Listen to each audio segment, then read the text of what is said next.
Halo, Assalamualaikum warahmatullahi wabarakatuh. Kembali lagi bersama saya, Muhammad Nurwan Fauzan, peserta Latsar CPNS Mahkamah Agung, Gelombang 2, Angkatan 5, Kelompok 4, Wilayah BDK Makassar. Kali ini, saya akan menjelaskan terkait dengan core value ASN Barahalak yang kedua, yaitu akuntabel. Akuntabilitas adalah kewajiban kita untuk bertanggung jawab kepada seseorang atau organisasi yang memberikan kita amanah.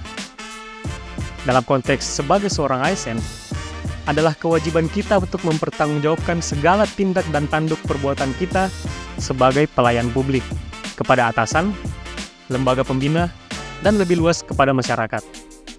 Secara umum, terdapat 5 tingkatan akuntabilitas.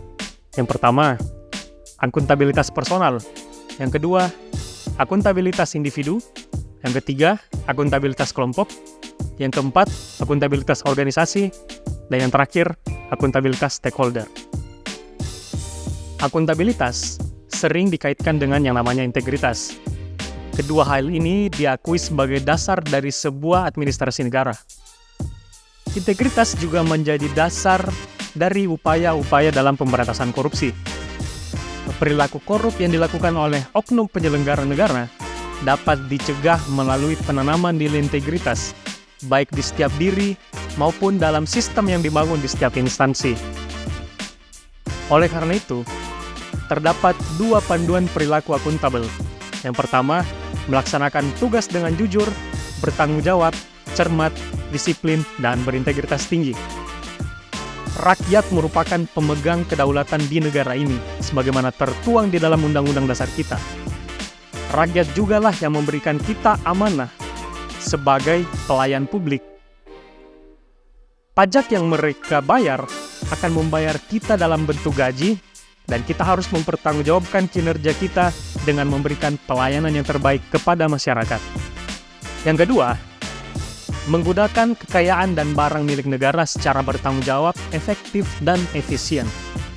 Kekayaan dan aset negara yang dimiliki oleh negara dan instansi seharusnya digunakan untuk kepentingan kantor demi lancarnya tugas-tugas kantor sehari-hari.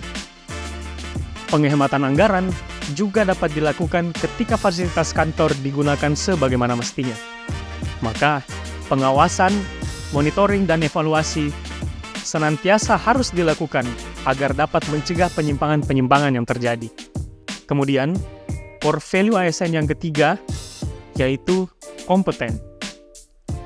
Kompetensi merupakan perpaduan aspek pengetahuan, keterampilan, dan sikap yang terindikasikan dalam kemampuan dan perilaku seseorang sesuai dengan tuntutan pekerjaan yang iamban.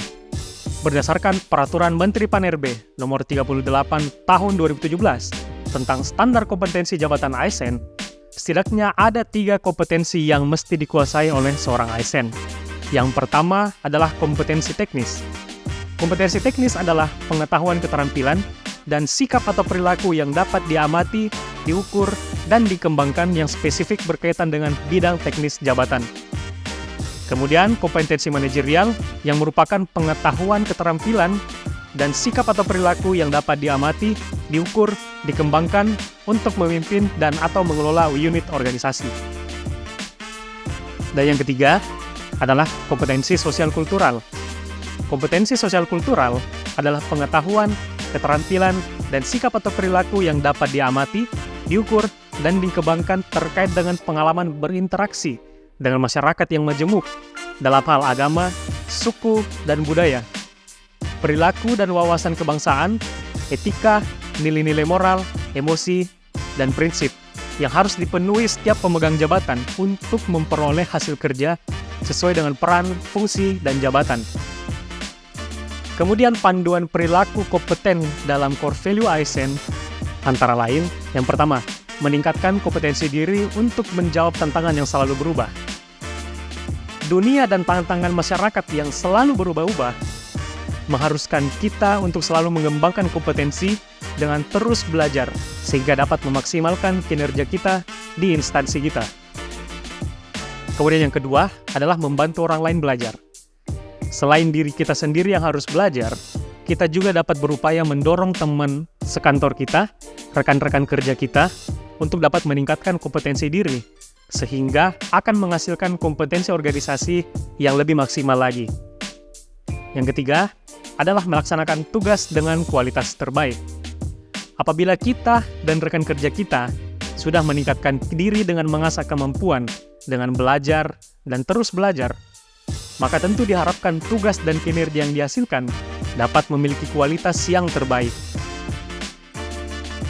Semua perilaku di atas diharapkan agar dapat menghasilkan kualitas diri kita secara lebih maksimal lagi, sehingga dapat meningkatkan kualitas organisasi di tempat kita berada. Sekian dari saya, terima kasih. Wassalamualaikum warahmatullahi wabarakatuh.